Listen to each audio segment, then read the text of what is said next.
Hey, good morning. How y'all doing? It is, well, Red Beard. It's a damn fine day to talk about a book. Damn fine day to talk about some books.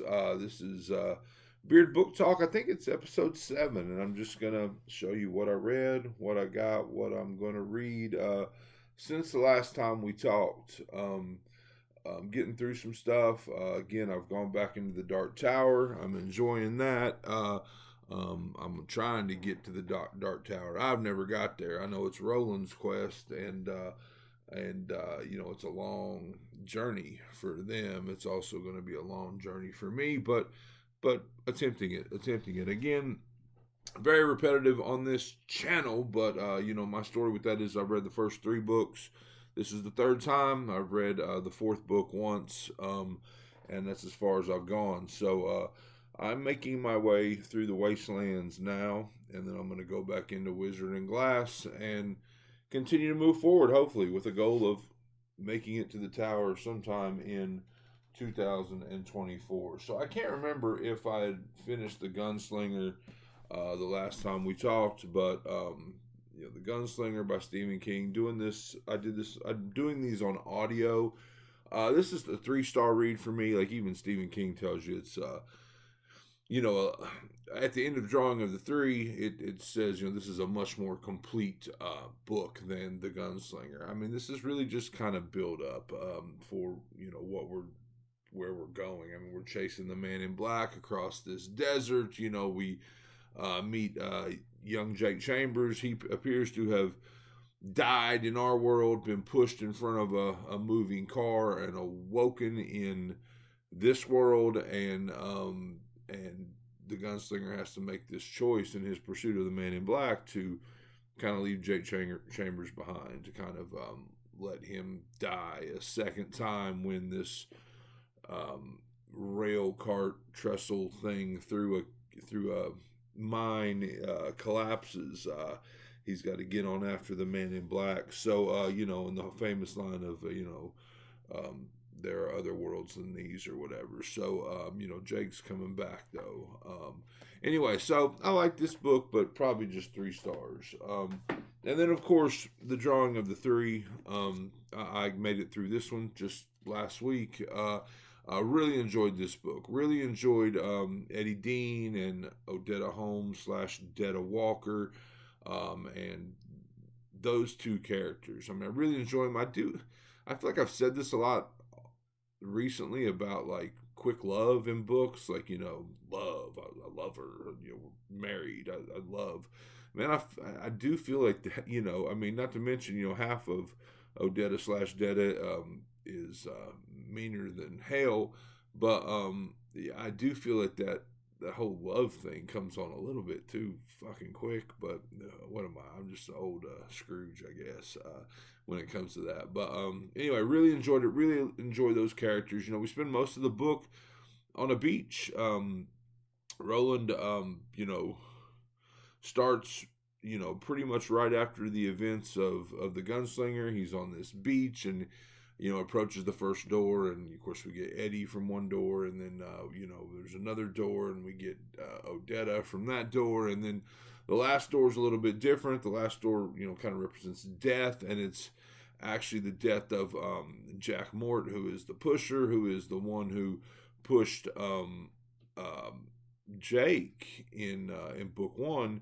And so, because of that, because we kind of meet Jack Morton, take care of him, Jake still lives, but it's like this broken reality for both him and Roland. Anyway, I won't go too deep into that. What was I going to say? I was going to say something else about. But we also found out that Jack Morton, you know, is responsible for things that have happened to Odetta slash Susanna slash Detta. If you haven't read this, I know that's very confusing, but anyway, really enjoyed this book. 4-star. Enjoyed the drawing of the 3, and yeah, this is my 3rd read on this in my quest to finally make it. I finished Black Mad Wheel by Josh Malerman. I like this book quite a bit, actually. Probably 4 stars. It's probably my favorite Malerman I've read. It's only the 4th I've done. Bird Box and Mallory, and then I did the A House at the bottom of A Lake. I always want to say the, but it's A House at the bottom of A Lake, I think. Anyway, really like this one.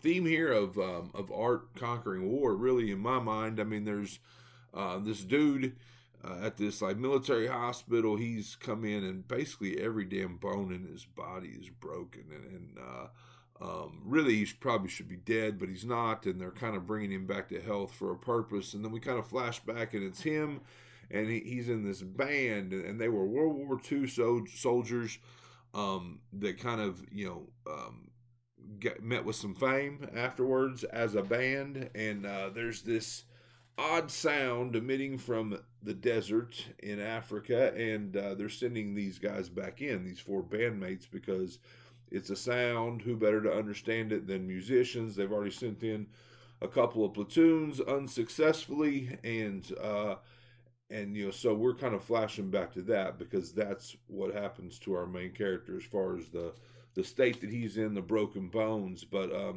again, you get out there, and this sound, it makes weapons of war unusable. The ghosts of past wars are drawn to it or exist in this place. And again, like I said, art conquers war, music creation conquers destruction, which for me was a very cool theme. I like this book a lot more than I thought I was going to. So this one was 4 stars from me. I also finished Yuri by Steve Strad. It says right there on the front, don't eat the stew. Kind of spoiler for me right there on the front. It's kind of dystopian in a way that the weather has gone to shit, and it's super cold, and everything's just kind of shut down. His farm, Yuri's farm, can no longer operate, so much so that his father just freezes in place and dies on his tractor out in the field, and it's so cold that you couldn't even bury him. But Yuri takes this job at this local manor, this rich dude's place. He's got a mine, and he's working in the mine, and the mine actually stays relatively warm, so it's kind of a cool job. Room and board is included, food, but don't eat the stew, right? And he observes the rich dude, the boss man or whatever, with kids, 4 or 5 kids, and we notice that every time the stew is served, and people have told him, don't eat the stew. Well, it says it right there, don't eat the stew. People have told him, don't eat the stew. He can't turn it down. It's some good shit. It's the best tasting stew he's ever eaten.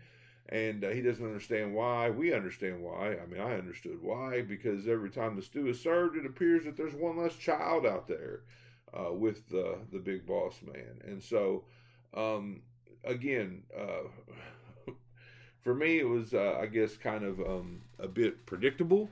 But I know this is one of Steve's very, very early works, I think. I mean, it says in the back he had some novels and stuff out, but I've read a lot of Steve's work, probably 7 or 8 books. I think my favorite to date is A Window in the Ground, or The Window in the Ground, or something along those lines. But for me, this one was probably 3 stars. Yuri by Steve Strad. But yeah, it goes into cannibalism, and this dude apparently had like 27 kids at one time, and cannibalism, and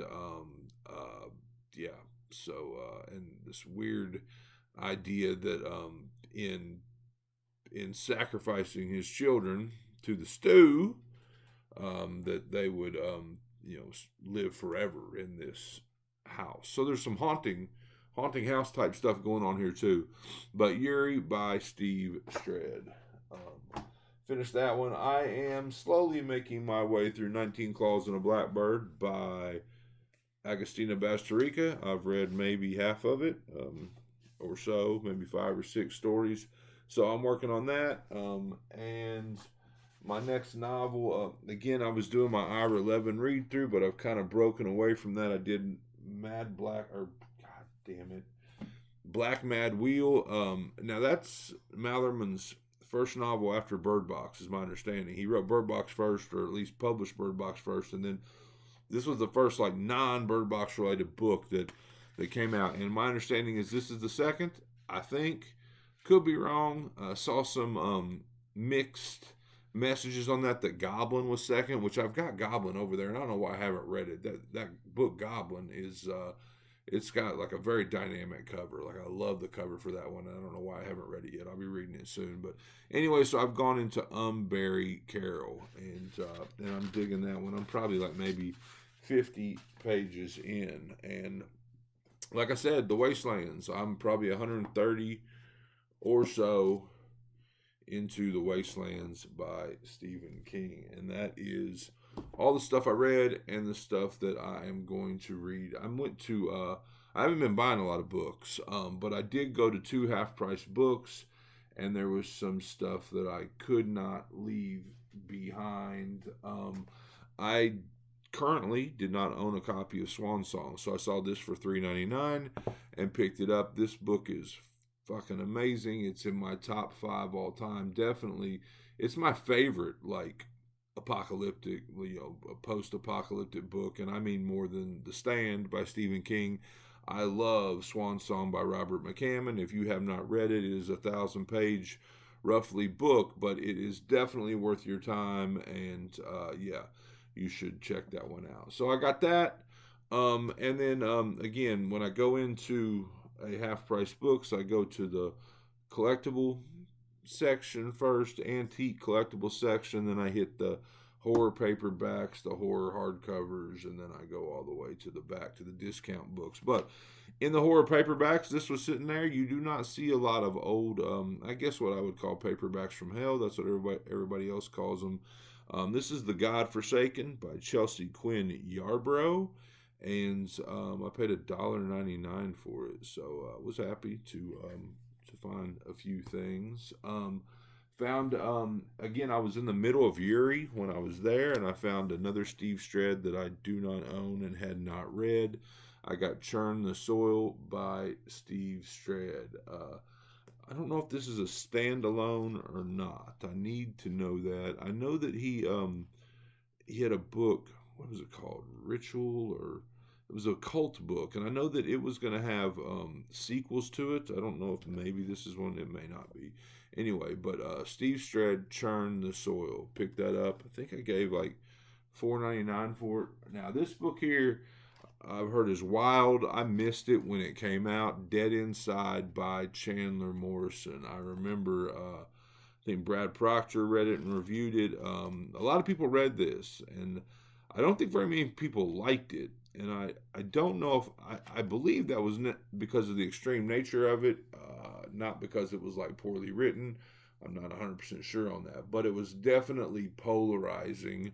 And so I saw this on the shelf. Again, I'd kind of skipped over it. A lot of times, normally if I come across something from like smaller press authors that I already kind of follow or have heard about, if I come across them at half-price books, I generally grab them, like the Steve Strad. But anyway, so I picked this up. I think I gave like $7.99 for this. I only bought one book back on the $2/$3 shelf. It's not in great condition. I don't know if I noticed that when I picked it up. But anyway, it's 100 hair-raising little horror stories, and I thought that would be probably pretty cool to get into for my Shorts on Shorts episodes. Don't know that I ever actually will, but I'm going to try to tell you maybe a few of the people that are in this. Chismar's in it. It's got some old stuff too, like Poe and Ambrose Bierce, and but Steve Rasnick Tim's in it. Joe Lansdale's in it. Lovecraft, and so, 2 by Lansdale, 1 by Mark Twain. But you get the drift. A lot of, I guess, classics mixed in with some of my favorites from I mean, maybe not currently, but like Al Sarantonio. I think Al Sarantonio is actually the editor, but he's got a story in here. Anyway, so 100 hair-raising little horror stories.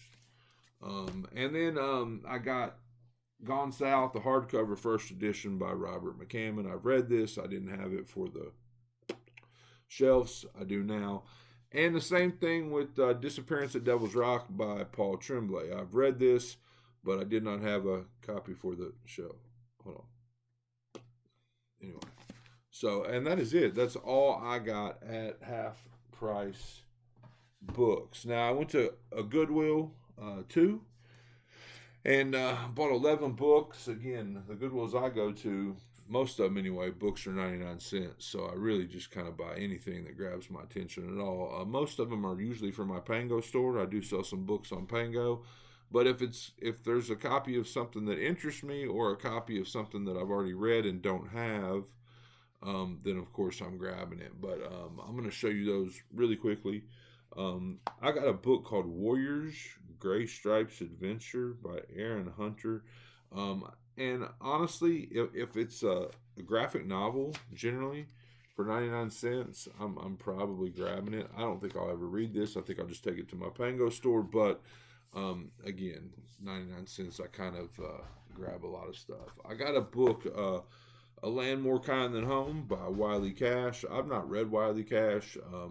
I think he's kind of along the lines of like a David Joy, Ron Rash. I've read a lot of David Joy and Ron Rash. Kind of was going to get into him, but I have not. Anyway, I picked that up. I got a pretty bad condition copy of Oryx and Crake by Margaret Atwood. I've read this book. I've read the entire 3-book series, but I did not have a copy for the shelf. I enjoyed this series. It's kind of post-apocalyptic dystopian. I mean, I don't think I liked it as much as I liked, The Handmaid's Tale or whatever, but I did like this series. So, Oryx and Crake by Margaret Atwood. I got a copy of All the Pretty Horses by Cormac McCarthy. I think I've read this, but I'm not 100% sure. I know that of Cormac's books / movies, I think I read this at the same time I read The Road, and I read No Country for Old Men. And at that time, our local library, they had those two and this, and I'm pretty sure I read all 3, but I'm not sure. I mean, I remember the film with Matt Damon, I think, but anyway, so I think I've read it, so I might need it for the shelf, I might not, I don't know, but anyway, Cormac McCarthy's books, generally 99 cents, I'm going to buy them, so, and I got A Fine Dark Line by Joe Lansdale. This is from Pandy Press, but I don't know that I'd seen. I had seen this, but anyway, I felt this is like the book that I saw there. I was like, holy shit, that's something I actually want or need or whatever. But A Fine Dark Line by Joe Lansdale. I read this. I did it early on audio before I've often talked about how bad I am at listening to audiobooks. If it's something I don't know any of the story, you know what I mean? So I don't remember a lot about this, but I've read Station 11 in audio, and I needed a copy for the shelf. I got a book called The Kindred by Alicia Dow. It looks YA, but again, it was a nice hardcover for 99 cents. I got Enemy of the Average by Margaret Nichol. I have no idea what this is, but I grabbed it again for 99 cents, and I'll probably put it in the Pango store. I am not ashamed to say that I've read most of Dan Brown's books. I mean, I got on the Da Vinci Code early, went back and read Angels and Demons. I think at that point he had like 4 books out.